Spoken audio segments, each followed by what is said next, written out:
بسم الله الرحمن الرحيم. السلام عليكم ورحمة الله وبركاته. ازيكم عاملين ايه؟ وحشتوني جدا. طبعا جايه لكم بحلة محشي كده تناسب الجو اللي احنا فيه وتناسب البرد والسقعة ويوم الجمعة اللي هو الأجازة. جمعة مباركة عليكم يا رب. زي ما انتم شايفين كده انا مش في مطبخي، انا في مطبخ بنتي. كانت تعبانة هي وولادها شوية، فقلت ايه، اعمل لهم مفاجأة بقى. والنهاردة الجمعة اجازة وانا ببقى اجازة من المدرسة، انتوا عارفين ان انا مدرسة. فعملت لهم كده شوية اصناف حلوة كده من المحاشي، زي ما انتم شايفين. ورحت سويتهم عندهم وقضينا اليوم. لو تقدروا تسعدوا اي حد من حبايبكم تعرفوه او ما تعرفوش، من ولادكم من اهاليكم، اسعدوه يا جماعة. والله العظيم لما تدخلوا البهجة على حد كده وتفرحوه هتلاقوا الدنيا احسن بكتير. وربنا ان شاء الله يديكوا ويرضيكوا يا رب. ونصلي ونسلم ونبارك على رسول الله صلى الله عليه وسلم. زي ما انتم شايفين عاملين شوية محاشي كده زي الفل. عايزة اقول لكم اتفضلوا معانا يا جماعة، تحفة تحفة زبدة كده. مش قادرة اقول لكم على جمال وطعامة المحشي النهاردة. معمول بحب ومعمول للحبايب، ومعمول لكل اللي تحبوا تهدوه وتحبوا تكونوا معاه في وقت ما هو تعبان. يعني هي كانت تعبانة هي وولادها. أول حاجة كانت عندي البتنجان، زي ما انتم شايفين، والكوسة متقورين. غسلتهم كده الصبح على طول وعملت شوية خضار، وكان عندي الخلطة مجهزاها من بالليل. قمت بقى الصبح على طول يا دوب على الحشو. زي ما انت شفتوا غسلت البتنجان والفلفل والكوسة. وعملت الارضيات بتاعه الحلتين بتوع المحشي كده، عامله محشي كرنب وعامله محشي بتنجان وكوسه.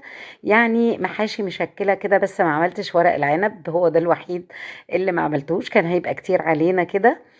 فرحت جايه قعدت بقى ايه، حشيت على طول. طبعا الخلطه اللي انتوا عارفينها واللي احنا عارفينها وعاملينها قبل كده كتير، عباره عن ايه، بصل انا بشوحه في زيت على سمنه بلدي او زبده. تشويحة خفيفة بخليه يا دوب يدبل كده. وبكون ضربة الطماطم كويس واحطها عليه.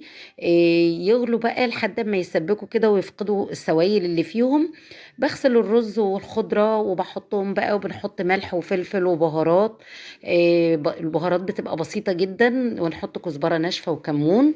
حطوا بقى كل الحاجات اللي انتوا تحبوها على المحاشي بتاعتكم او على الخلطة بتاعتكم. حشيت البتنجان والكوسة كده وخلصت الحلة بتاعتهم بسرعة جدا. وكمان حشيت الكرنب زي ما انتوا شايفين، عاملة أرضية بقى من الطماطم والبصل والجزر والفلفل. حطيته بس تحت البتنجان عشان الفلفل ما يديش نفس للمحشي. السؤال بقى المهم جدا اللي بتسأله كتير، هو المحاشي في الخلطة بتاعتها بيتحط لها توم؟ في ناس بتحبها بالثوم وناس لا. أنا من الناس اللي ما بحبهاش بالثوم، لأن بحس إن الثوم بيوديها في سكة تانية خالص. لكن ناس كتير بتحبها بالثوم. وطبعا نحترم كل الأذواق وكل الأطعم جميلة. وكل واحد بنحترم ذوقه في الأكل، والأكل ده يعني زي ما بيقولوا كده إيه، مزاجات. زي ما انتم شايفين كده كل حاجة كانت سهلة وجميلة. والواحد كان بيعمل وهو حابب إن هو يعمل. زي ما انتم شايفين جهزت بقى حلة المحشي. خلصت هي كمان ما شاء الله بسرعة جدا، لأن فعلا أنا كنت مجهزة كل حاجة من بالليل. يعني الخلطة عاملاها من بالليل، الخضار متقطع، الكرنب مسلوق ومتقطع، كل حاجة كانت جاهزة على الحشو. عملت معاكم قبل كده فيديو لسليق الكرنب وتقطيعه وتجهيزه بالشكل اللي انتوا شايفينه كده، بحيث ان انتوا تاخدوا الورقة على طول تحشوها وبتبقى كل الصوابع قد بعضها. لفي الصابع كويس جدا عشان ما يفكش منك. وزي ما انتوا شفتوا وانا بنزل المحشي من الحلة وهو مستوي، مفيش رزاية طالعة بره. كمان مفيش صابع انفك من الورقة بتاعته اتفكت وهو بينزل من الحلة. لفي الصابع كويس جدا، رصي حلتك كويس قوي، ما تخليش ولا رزاية. خلصت كده باحب بقى الورق اللي باقي، أنا بيبقى عندي عروق باقية بس كنت رميتها، فالورق اللي باقي حطيته على الوش كده بدل ما بنحط طبق والكلام ده. رحت عند بنتي بقى غلينا المية وحطيت الفراخ تتسلق علشان ناخد من شوربتها.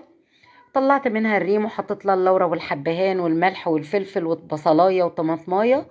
وبعد ما في نص التسوية كده او تلات ارباع التسوية بدأت اخد من الشوربة بقى بتاعتها واسقي المحشي عشان كله يخلص مع بعضه. حشيته كده سويته قصدي، حطيت العقد بتاعه زي ما بنقول. عايزة تزودي صلصة بقى تمام زودي، انا شايفة ان كده تمام. عايزة تحطي مرقة دجاج تمام. عايزة تحطي معلقة زبدة او معلقة من السمنة. وضبي المحشي زي ما انتوا بتحبوه. الكرنب يا جماعة ما بيتغطاش، على قد ما بتقدري اول ما بتوصلي للسطر الاخير خلاص ما بتحطيش بقى، ما بتخليهوش غرقان في الصوص بتاعه. وكمان زي ما انتوا شايفين الورق اللي انا حطاه على الوش ده مش هيخلي ولا ورقة من اللي على الوش تفك ولا اي حاجة. شايفين في نص الورقاية الاخيرة في نص صابع المحشي وبنحط العقد بتاعنا وبنهز الحلة كويس جدا. طلعت الفراخ بقى من الشوربة وهحطها في الفرن عشان تتحمر. شوية لسان عصفور. كمان عملنا شوية ملوخية بس ما جوش في التصوير للأسف. بدأ بقى المحشي غلي زي ما انتوا عايزين، اول ربع ساعة تلت ساعة وبعدين وطيت عليه.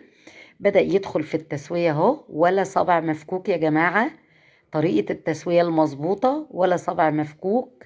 متغطي كويس جدا. على فكرة انا مرة عملته وغطيت بورق الزبدة او ورق نظيف فاضي خالص عادي جدا ممكن يتغطى بيه وما يجرالهوش اي حاجة خالص ويستوي من غير ما يفك برضو.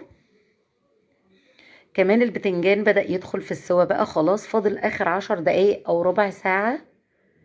شايفين الكوساية انا بشوف بجسها كده لقيتها تمام طلعت متسوية وجميلة والرز مفلفل فيها وجميل. شوية محشي يا جماعة كانوا عايزينكوا، حاولوا تساعدوا كل اللي حواليكوا.